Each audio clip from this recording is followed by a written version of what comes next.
Magandang araw mga kaibigan. Pag-usapan natin ngayon, ano ba ang urgent national concern ng mga Pilipino? Yung pinagkakaabalahan nila na sana ito tugunan ng gobyerno. Yung concern na nakakaapekto sa kanilang buhay. And then ano naman ang aksyon ng administrasyon ni PBBM dito sa urgent concern ng mga Pinoy? Okay. Dito, may survey ulit ang Pulse Asia. Sa Philippine Star News headlines, poll, Pinoy is still most concerned with inflation. Yan ang title. Okay. Sa Pulse Asia survey, March 6 to 10, tinanong ang mga respondents, ano ang inyong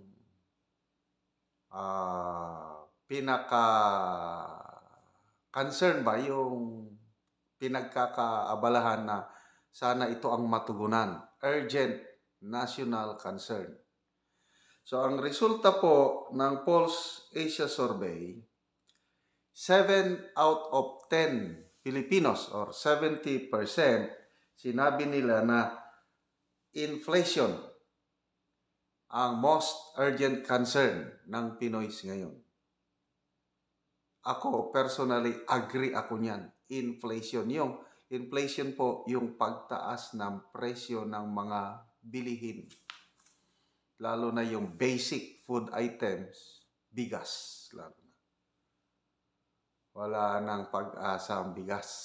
Talagang ang hirap ng bumili.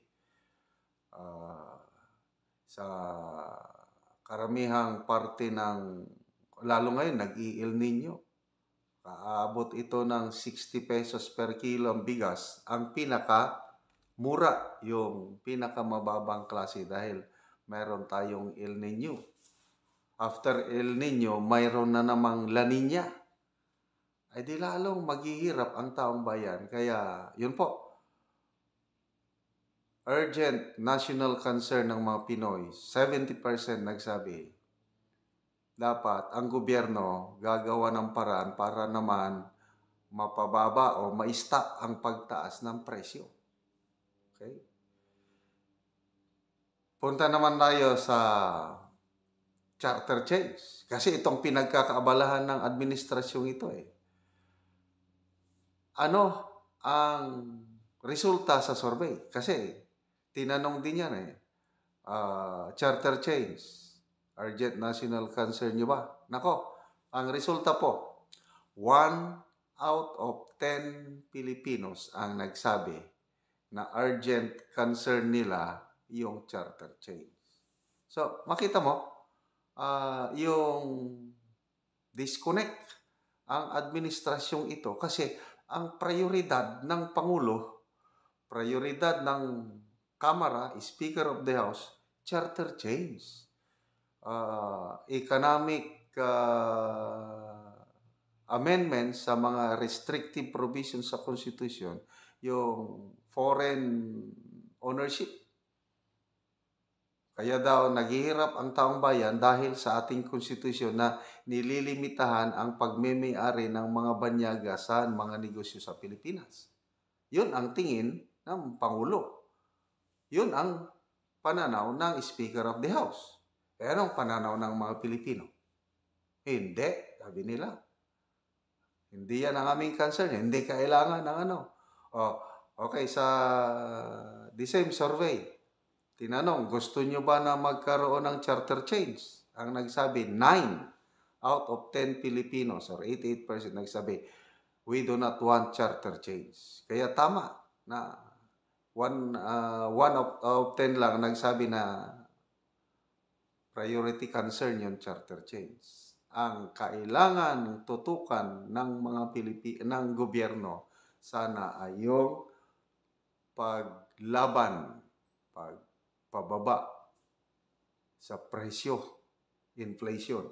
Okay. So, ano pa yung mga ibang urgent concern? Okay. Ito by economic social class. The most urgent among socioeconomic class E, yung pinakapobre, is 73%. Dahil sila yung nahirapan eh. Followed by class ABC. Nako, pati mga mayayaman, ABC, 71%. And class D at 69%. So, ang iba pang urgent concerns ng Pilipino na dapat ito ang tutukan ng gobyerno. Increasing the pay of workers. 36% ang nagsabi na ito ang kanilang inaalala. Kasi nga, napakababa po ang sweldo ng ating mga workers sa Pilipinas. Kawawa sila. Mababa ang sweldo, mataas ang presyo ng pagkain, bilihin, di talagang kawawa ang nasa laylayan. Ano ba? Fighting graft and corruption, 26%. Kaliwat kanan po ang kaso ng graft and corruption sa ngayon.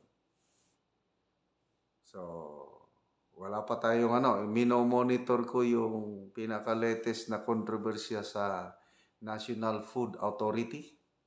Yung binenta nila yung 75,000 sacks of rice na pinalabas na nabubulok na, yun pala high quality, ibinenta ng mura sa private traders na walang bidding.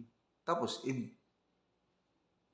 nung nakuha ng private traders, binenta ng mahal. So, sinong lugi? Ang taong bayan. Ginisa tayo sa sarili nating mantika. Isa lang yan sa NFA. Then, mga projects, mga kickbacks, mga commissions, ng mga opisyalis sa gobyerno. Grabe. Ano ba? Creating more jobs. Kumukunti ang trabaho sa Pilipinas ngayon. Yung data ng Philippine Statistics Authority, January of 2024, nawalan ng 1.4 million jobs ang mga Pinoy. Government data na yan. So, ibig sabihin yung biyahe ng Pangulo. Magbiyahe na naman siya ngayong April 11 natin, papuntang US na naman. Sige, isang biyahe, gumagastos ng billions of pesos sa foreign travel. Hindi naman nadadagdagan ng trabaho kasi puros lang pangako, pledges lang yung nakukuha nilang investment. Kasi kung totoo pa yung mga binabalita sa media every time na magbiyahe ang Pangulo, sana dumadami ang trabaho.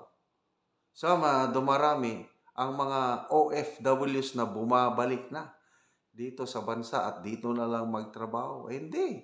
Nadadagdagan tuloy ang mga Pinoy na lumalabas dahil kulang ang trabaho dito sa Pinas. Ano pa? Providing assistance to farmers. Kawawa ang ating mga farmers. 19%. Addressing hunger. 17%. Nako.